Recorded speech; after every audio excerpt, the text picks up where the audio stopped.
I really, okay.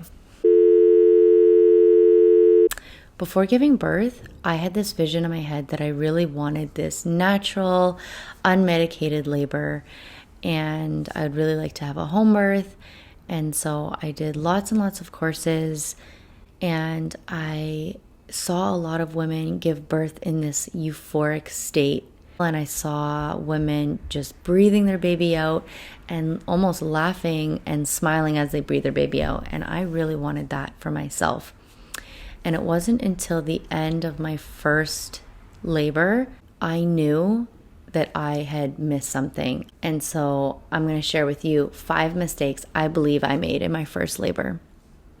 Now, I know that this is possible, to have that euphoric labor, to have that beautiful, joyful, pleasurable labor, because I did it with my second one. After I corrected these 5 things in my first, I had such a beautiful birth with my second, and it was like night and day. It was not traumatic. Yes, it's always going to be hard work. It's always going to be difficult in some phases, but it was so joyful. I loved almost every single minute. So the first mistake that I made in my first birth was that I was very stagnant in my first birth. As soon as the contractions got more intense, I hopped in the tub and I just laid down, and I was pretty immobile, and I just went from the tub to the bed, and I didn't realize how much I had stopped using momentum and movement to help bring baby down. I really stalled my labor. So I find that I was progressing very, very well up until I got in the tub. And so for my second birth, the moment I knew that I was in labor, I just started pacing my halls. I just started walking back and forth, moving the hips, staying upright, and continuing to move to help bring baby down. And I know that that was so effective because I did that for maybe about 1 hour, an hour and a half. And by the time my midwives got to my house, which was only an hour and a half later after I called them, I was already at 7 to 8 centimeters. And I was still managing the pain so well, and I was still in a really good mental state. Whereas with my first birth, I was probably at 3 or 4 centimeters, and I was struggling, and I was in the bathtub, and I was wincing with every contraction. So I truly believe that walking not only helps you kind of get over the pain and helps you move through those contractions, but it also progress things along so much faster because baby has space to move and baby's able to work their way down. And so that definitely was a huge, huge difference in my first to my second labor.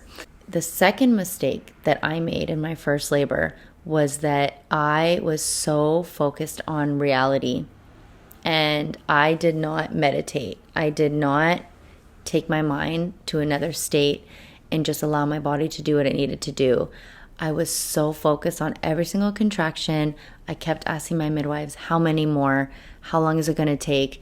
And I was just so focused on trying to control my labor and control every second. And I was just waiting until the end. And I was so in reality, so focused on what was going to happen next, that it tortured me mentally. And so in my second labor, as soon as I started feeling those contractions, I started chanting out loud. I started meditating. I started praying to God. I started asking Jesus to take the pain. And I could feel that right at the tip of that contraction, that it was supposed to feel extremely intense, I could feel Jesus take that pain away. And it was incredible that I didn't care how long it took. And another affirmation that I told myself was, it's going to take as long as it needs to take. I'm not in control of this. God and my body is in control of this, and my body's going to have as many contractions as it needs to in order to bring baby out.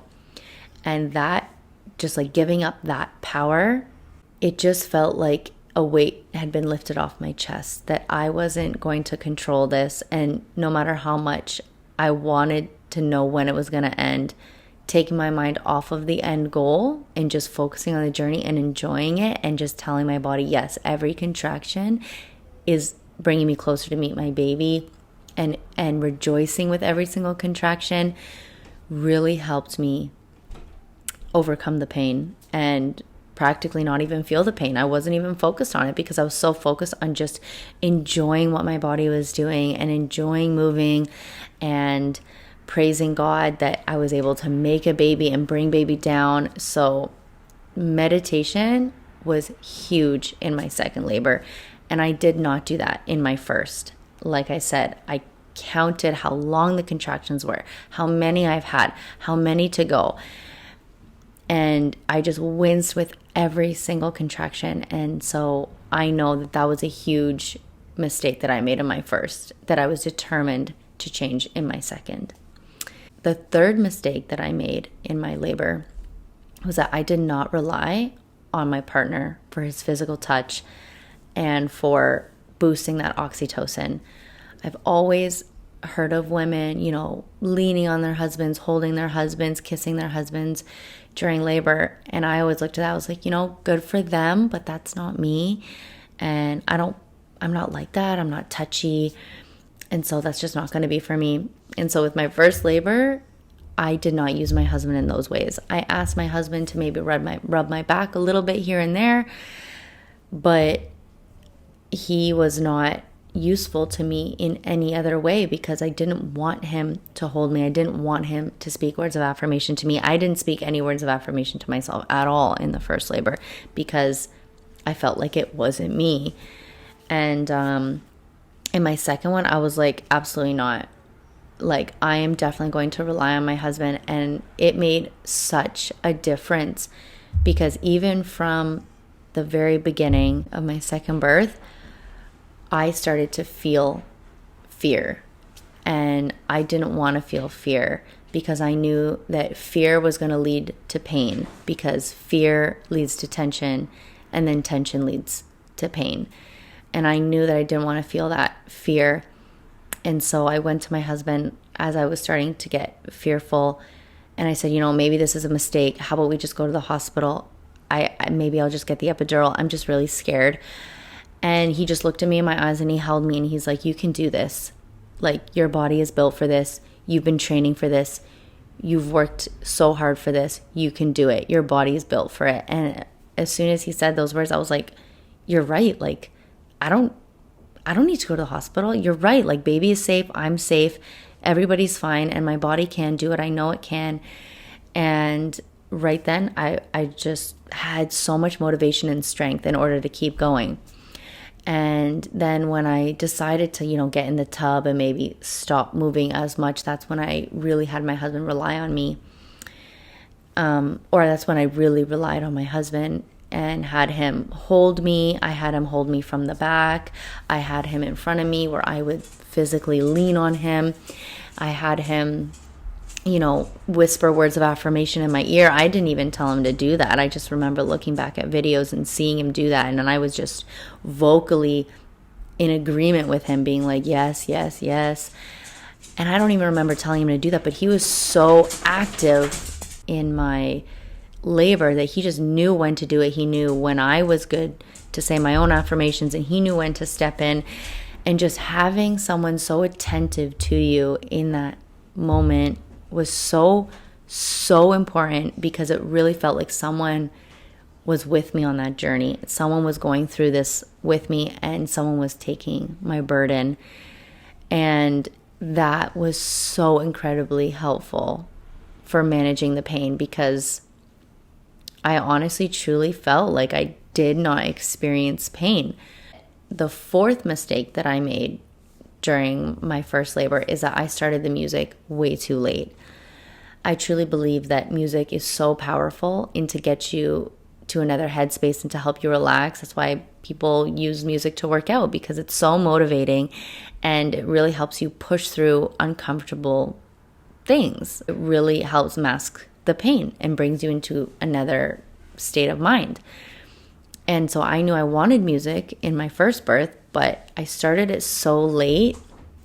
I was already so irritated, so uncomfortable. I was in so much pain that any extra noise just irritated me, and any extra stimulus just really bothered me and made the pain 10 times worse. And it was really sad because I had a lot of music that I really wanted to play in my first birth, and I wasn't able to do that because it just bothered me so much. So in my second birth, as soon as I got home, because I was out, I started having contractions, I knew I was in labor, I came home. As soon as I got home, I started the music and I blasted it nice and loud, and I started pacing the halls, and I just got into my own headspace. I just got into my own world, and I just focused on the words, focused on the music, and I was really able to meditate. And it was really, really incredible. And the music finally did that thing that I knew it was capable of doing that I wasn't able to achieve in my first. So definitely getting into that headspace right away. Don't waste any time. Don't think that you can get to 7-8 centimeters and then start the music, because you may not be in the right headspace anymore at that time. So for me, I know that start that music right away and just start meditating right away and get into your own head. Get into your own space, your own mental space. Go into your own world right from the get-go. The fifth mistake that I made in my first birth was that I just didn't rest. I had plenty of time to rest in my first birth, but obviously because I was so excited, I just didn't want to, or I was too excited. I was texting everyone, and so I actually labored throughout the entire night, and it was really difficult because during that passive labor where I could have been resting and saving up my energy, I didn't do that. And so I had to labor all through the night with basically no sleep, and it was very, very difficult. So I noticed a huge difference with my second birth. I was asleep during, I guess, that passive labor, and my body had that rest that it needed to. So during that first stage of labor is when your body should really be resting, and I involuntarily rested. But it was so helpful because I did all of my active labor and my pushing phase with being rejuvenated and having enough rest that I needed, and I got a full night's sleep, and it really made a difference to my level of energy and stamina that I had. So those are definitely 5 mistakes that I made from one birth to the next, and I believe it was so life-changing. It changed my view on birth. It gave me hope that there is a possibility to have this kind of euphoric, beautiful birth that you can smile through and that you can laugh through. And there's even a picture of me at 9.5 centimeters laughing and smiling. And I told my sister, here, take a funny one. That's at me at 9.5 centimeters because I was just having such a good time. And that is truly the difference that these 5 mistakes that I corrected allowed me to have. If you enjoyed listening and you got something from this video, please follow along for more. I hope to share more about my birth stories.